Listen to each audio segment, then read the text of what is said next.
بسم اللہ الرحمن الرحیم نحمدہ و نصلی علی رسول الکریم اما بعد رب اشرح لی صدری ویسر لی امری واحلل لسانی یفقہوا قولی صدق اللہ العظیم۔ معزز خواتین و حضرات، لائٹ آف گائیڈنس میں دررزاق حاضر خدمت ہے۔ آج کا موضوع ہے رمضان المبارک، لیکن یہ میں بتاتا چلوں آپ کو کہ میں کوئی مفتی، عالم یا کوئی علامہ نہیں ہوں جو اس پہ کوئی تفصیل سے بات کر سکوں۔ میں نے ایک بہت دیر پہلے ایک کارڈ بنایا تھا جس میں بہت مختصر طریقے سے ساری جگہوں سے کچھ چیزیں لے کے تاکہ بچوں کو سمجھ میں آ جائے، وہ میں نے تیار کیا، تو وہ آپ کو پیش خدمت کر دیتے ہیں۔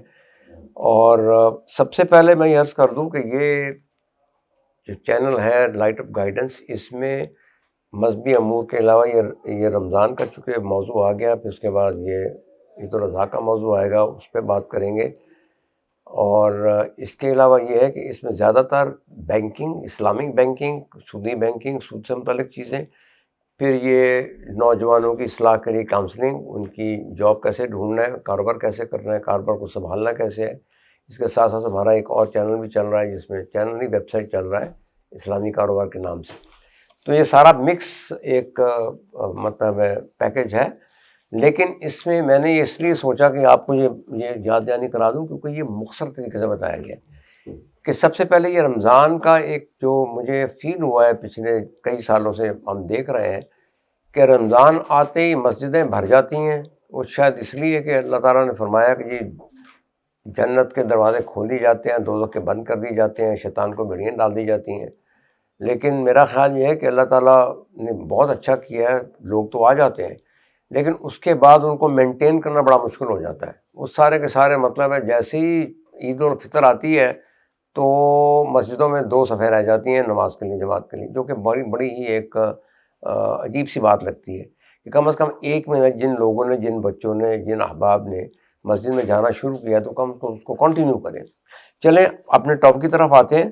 سب سے پہلے تو یہ ہے کہ یہ رمضان جو ہے یہ ایک اللہ تعالیٰ کا پسندیدہ، نبی اکرم صلی اللہ علیہ وسلم کا بھی پسندیدہ مہینہ ہے۔ اسلامی کیلنڈر میں 9واں مہینہ ہے، اور اس میں جو روزے فرض کیے گئے ہیں اس کی فرضیت سورہ بقرہ میں بھی آئی ہے، قرآن کریم میں آئی ہے، اور اس کا یہ مطلب یہ ہے کہ پس جو کوئی پائے اس مہینے کو، رمضان کو، تو اس کے روزے رکھے، یعنی قرآن میں جو آیا شہر رمضان الذی انزل فیہ القرآن۔ اس کے علاوہ یہ ہے کہ سب سے زیادہ اس کی بابرکت چیز جو ہے وہ اس میں یہ ہے کہ رمضان کے مہینے میں ہی قرآن کا نزول ہوا تھا، اور لوح محفوظ پہ مکمل قرآن اللہ تعالیٰ نے اتار دیا تھا، اور اس کے بعد آہستہ آہستہ نبی صلی اللہ علیہ وسلم کے قلب مبارک کے اوپر جبریل امین جو تھے فرشتے، ان کے ذریعے سے اتارا گیا۔ روزہ اسلام کے 5 فرائض میں سے ایک ہے، جیسے ہم کہتے ہیں نا نماز، روزہ، حج، زکوٰۃ، اس طرح کی چیزیں جو 5 ہیں۔ سب سے پہلے توحید بھی آئے گی میرے خیال میں، تو یہ اس میں فرض کیا گیا، یہ 5واں ہمارا فرض ہے، اور یہ فرض ہے، اس میں مطلب ہے کوئی پس و پیش کی گنجائش نہیں۔ یہ ہر مسلمان کو رکھنے چاہیے جو بالغ ہے، صحت مند ہے، اور اس مہینے میں مطلب مقامی طور پہ ہے، مسافر نہیں ہے، بیمار نہیں ہے، مسافر نہیں ہے، ٹھیک ہے۔ روزے پہلی امتوں پر بھی فرض تھے۔ روزے پہلی امتوں پر ایسے فرض تھے کہ اللہ تعالیٰ کے حکم سے 13، 14 اور 15 جو یوم ابیض کہتے ہیں اس کو، جس میں سفیدی کہتے ہیں، کیونکہ چاند راتیں جو ہیں کافی چاندنی پورے آب و تاب سے ہوتی ہے، اس لیے اس کا نام ابیض بنا دی، ابیض کا مطلب سفید۔ تو یہ پرانی جو امتیں تھیں ان پہ فرض سے ہمارے بھی کچھ احباب جو بزرگان دین ہیں وہ 13، 14، 15 کا بھی روزہ رکھ لیتے ہیں، اور یہ ہر مہینے میں 3 روزے رکھے جاتے تھے۔ لیکن ہماری امت پہ اوپر نبی صلی اللہ علیہ وسلم کی جو ہم امت ہیں، مسلمان ہیں، ان پہ اللہ تعالیٰ نے یکلخت یعنی 30 روزے فرض کیے ہیں، اور جو کنٹینیوسلی مطلب رکھے جائیں گے۔ اگر اس میں کوئی بندہ اس کو چھوڑتا ہے تو اس کا کفارہ جو ہے کم از کم 2 مہینے کے مسلسل روزے ہیں، اگر کوئی جان بوجھ کر اس کو چھوڑتا ہے، جو بندہ بالغ ہے، مقامی ہے، اور صحت مند ہے، مسافر نہیں ہے، ٹھیک ہے جی۔ تو یہ اس کا مقصد اور جو فرضیت جو ہے اس طرح سے آئی ہے، اور اس کو لائٹلی نہیں لینا چاہیے۔ عموماً گھروں میں لوگ کچھ بچوں کو دیکھ کے، یا مطلب ہے کوئی خواتین یا آپس میں جو کوئی پارٹی ہوتی ہے کسی قسم کی، تو اس میں روزے چھوڑ دیتے ہیں۔ تو اس کا بالکل کوئی مطلب ہے بڑا اہتمام کریں، اور اس کو کبھی نہ چھوڑیں کسی قیمت پر بھی۔ 7 سال کی عمر سے بچوں کو رکھوانے شروع کریں، اور جب 14 سال کا بچہ ہو جائے تو پھر اس پہ تو لازم میرے خیال میں سختی سے ان کو رکھوانے چاہیے تاکہ ان کی ایک اصلاح ہو۔ اس میں ہماری ہی اصلاح ہے۔ مقصد اس کا یہ ہے، مقاصد پہلے تو فرضیت میں نے بتا دیا آپ کو۔ مقصد قرآن کریم میں روزے کے 3 مقاصد ہیں کہ لعلکم تتقون، تاکہ تم پرہیزگار بن جاؤ، یعنی بری چیزوں سے، فحش چیزوں سے، باقی چیزوں سے پرہیز کرو۔ لعلکم تشکرون، تاکہ تم شکر ادا کرو، یعنی اللہ کا شکر ادا کریں، اللہ کی نعمتوں کا شکر ادا کریں جو ہمیں سحری میں بالکل پیٹ بھر کے 6 پراٹھے کھا کے، اور پھر افطاری میں ہر طرح کا نوع اقسام کے پھل ملتے ہیں، پھر چاٹ ملتی ہے، سموسہ ملتا ہے، پھر باقی چیزیں، پنیر ملتا ہے، لسی ملتی ہے، دودھ ملتا ہے، پھر لوگ چائے بھی بڑے شوق سے پیتے ہیں۔ یہ ساری نعمتوں کا بھی شکر ادا کر سکیں۔ لعلہم یرشدون، تاکہ وہ روزہ دار نیک راستے پہ لگ جائے۔ اس کے ساتھ ساتھ جو قرآن کریم کی ہم تلاوت کرتے ہیں، اس کا ترجمہ پڑھتے ہیں، یا خطیب صاحب کی جا کے تقریر سنتے ہیں، اس میں پھر کوئی راستہ، نیک راستہ بتاتے ہیں، اور اس کے اوپر چلنا انسان کا یہ فرض بن جاتا ہے۔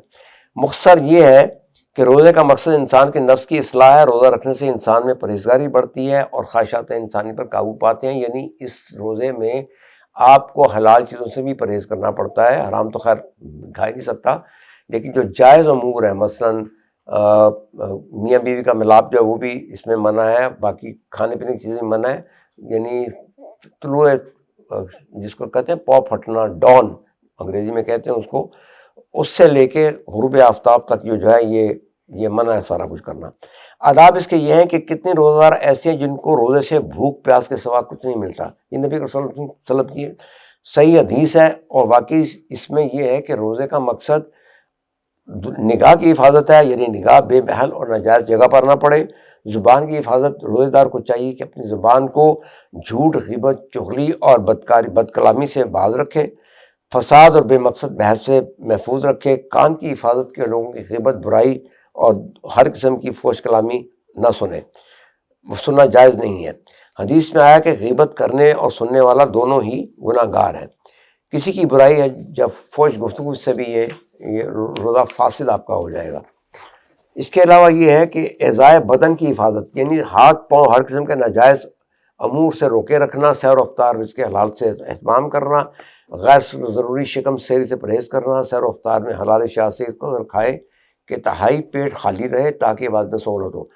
اس میں خواتین و حضرات یہ میں بتاتا چلوں کہ کوشش یہ کریں کہ رزق حلال سے روزہ رکھیں، ورنہ کوئی نماز، کوئی دعا، کوئی آپ کا کوئی عبادت کوئی قبول نہیں ہوگی، جو مرضی کر لیں۔ اس میں احادیث میں تو بے شمار کی جاتی ہے، میرے خیال میں ایک سیپریٹ اس کا ویلاگ بھی ہم لوگ کر چکے ہوئے ہیں، اس کو اگر آپ دیکھنا پسند کریں تو کسی وقت اس کو چیک کر لیجئے گا۔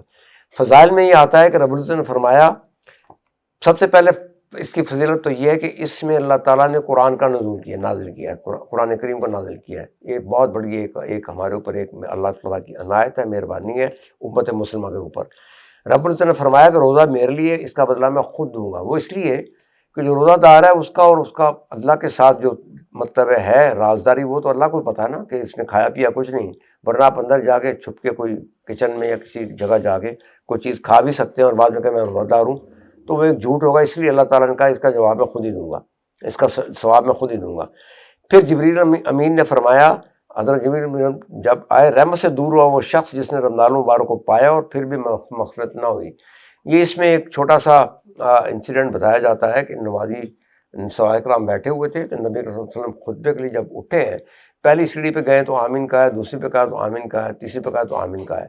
تو بعد میں نماز کے بعد صحابہ کرام نے پوچھا یہ اس کا کیا مطلب تھا، تو ان کا جب پہلی سیڑھی پہ میں آیا تو جبریل نے کہا کہ رحمت سے دور ہوا وہ شخص جس نے رمضان مبارک کو پایا تو پھر بھی اس کی مغفرت نہ ہوئی، تو میں نے اس پہ آمین کہا ہے۔ دوسری پہ شاید یہ کہا کہ جو شخص میرا نام سنے نبی صلی اللہ علیہ وسلم کا، حضرت محمد صلی اللہ علیہ وسلم کا، اور درود نہ بھیجے تو اس پہ بھی اللہ کی رحمت نہ ہو۔ تیسرا، جس نے والدین کو پائے، ان کی خدمت نہ کی، ان کی دعائیں نہ لیں، اس پہ بھی اللہ کی رحمت نہ ہو۔ یہ تین، یہ قصہ تو نہیں ہے بلکہ یہ فیکٹس ہیں جو حدیث میں آتے ہیں۔ اس کے علاوہ یہ وہ مہینہ ہے جس کے روزے کو اللہ تعالیٰ نے فرض کیا اور رات کی عبادت تراویح کو کار ثواب قرار دیا ہے، اور جو شخص اس مہینہ میں کسی فرض کو ادا کرے گا، ایسا ہے کہ جیسا غیر رمضان نے 70 فرض ادا کیے، اور نفل ادا کرے گا تو اس کا ثواب فرض کے برابر ہوگا۔ یہ بھی احادیث کے الفاظ ہیں، صحیح احادیث کے الفاظ ہیں، اور یہ ہم بچپن سے سنتے آ رہے ہیں، سالوں سال سے آپ تقریروں میں، خطیبوں سے، کتابوں میں یہ فضائل رمضان میں پڑھتے چلے آ رہے ہیں، لیکن اس کو تھوڑا سا آپ اس کو ریفریش کر لیں اور اس پہ عمل بھی کرنے کی خود بھی کوشش کریں، دوستوں کو بھی کہیں، عزیز و اقارب کو بھی کہیں، اور خاص طور پہ اپنی اولاد کو، اور جو آپ کے زیر کفایت ہیں، زیر کفالت ہیں لوگ، جو مطلب ہے جاب یہاں کرتے ہیں، ملازمین ہیں، ان سے بھی آپ درخواست کریں گے اس کا پورا اہتمام کریں۔ رمضان المبارک میں ایک رات ایسی ہے جس کو لیلۃ القدر کہتے ہیں، اور اس کا ثواب ایسے ہے جیسے 1000 رات کی آپ نے عبادت کی ہے۔ اس کو آپ کو ڈھونڈنا پڑتا ہے، آخری عشرے کا اس کا نشاندہی کی گئی ہے کہ 1000 مہینوں سے رات میں بہتر ہے، اس کا جو آخری عشرہ ہے اس میں طاق راتوں میں غالباً ہے۔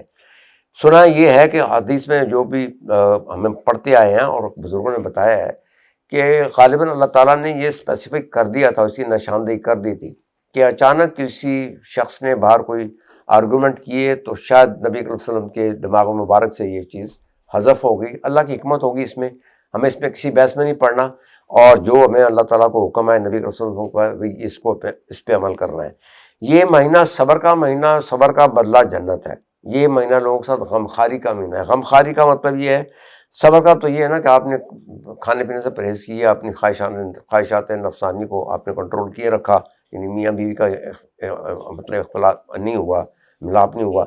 یہ مہینہ لوگوں کے ساتھ غمخواری کا مہینہ ہے، یعنی یہ بھی حدیث میں ہے۔ اور غمخواری کا مطلب یہ ہے کہ جو لوگ اس قابل نہیں کہ روزہ رکھ سکیں، یا ان کے پاس راشن نہیں ہے، ان کی خدمت ان کو دینا جو ہے، یہ ایک بہت بڑا ایک ثواب ہے۔ اگلا پوائنٹ ہے بیٹا یہ خواتین و حضرات، اوراد و تسبیحات۔ اس میں تسبیحات اور استغفار بہت شدت سے کریں۔ پہلے عشرے میں یہ بتایا گیا ہمیں کہ رحمت کا مہینہ عشرہ ہے، اس میں رب اغفر وارحم انت خیر الراحمین، یہ آپ کو کوئی مولوی بتا دے گا، کتابیں میں لکھا ہوگا، بار بار ٹی وی میں آپ کو یہ چیزیں آتی ہوں گی، لیکن پلیز اس پہ عمل کریں۔ صرف ایک کان سے سن کے دوسرے کان سے اس کو نکال نہیں دیں، اس کا اجر بہت زیادہ ہے۔ اس پہ اخلاص سے، پورے خلوص نیت سے اس پہ عمل کریں تو بہت ثواب ہوگا آپ کو۔ اے میرے رب میری مغفرت فرما، رحم فرما، بے شک آپ بہتر رحم فرمانے والے ہیں، یہ اس کا ترجمہ ہے۔ دوسرا عشرہ مغفرت کا ہے، یعنی اپنے گناہوں کی معافی۔ استغفر اللہ ربی من کل ذنب واتوب الیہ، میں اللہ تعالیٰ سے اپنی معافی مانگتا ہوں جو میرا رب ہے ہر گناہ سے، اور اس کی طرف توبہ کرتا ہوں۔ تیسرا عشرہ جہنم سے پناہ ہے۔ اللہم انک عفو تحب العفو فاعف عنی، یہ بے شک آپ معاف فرمانے والے ہیں اور معاف کرنے والے کو پسند کرتے ہیں، یعنی یہ بھی ایک قسم کی آپ استغفار ہی کر رہے ہیں کہ اللہ تعالیٰ مجھے جہنم سے محفوظ رکھے۔ اس میں کوشش یہ کریں کہ سحری کے وقت اٹھ کے تھوڑا وقت نکال کے 2 4 6 8 نفل پڑھ لے تو وہ آپ کا تہجد کا اہتمام ہو جائے گا، اس میں قیام اللیل بھی آ جائے گی۔ کثرت سے تلاوت کلام میں پاک کریں، لیکن اس کا ترجمہ پڑھنا بڑا ضروری ہے، کیونکہ ایک مفتی صاحب نے یہ فرمایا تھا، میں نے ان کو کہتے ہوئے سنا ہے، ولا عالم بالصواب، وہ کہہ رہے تھے کہ اگر ایک قرآن کی آیت بات ترجمہ پڑھ لی جائے تو وہ 1000 نوافل سے زیادہ بہتر ہے۔ تو اس طرح سے قرآن کو دوسروں تک پہنچانا بھی ایک بہت کار ثواب چیز ہے۔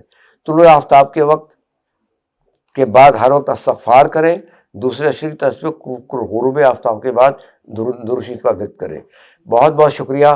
اس دعا کے ساتھ رخصت ہوتے ہیں کہ اللہ تعالیٰ ہمیں اپنے گناہوں کی معافی، توبہ کی توفیق دے اور ہمیں اچھا باب المسلمان بنائے۔ Thank you.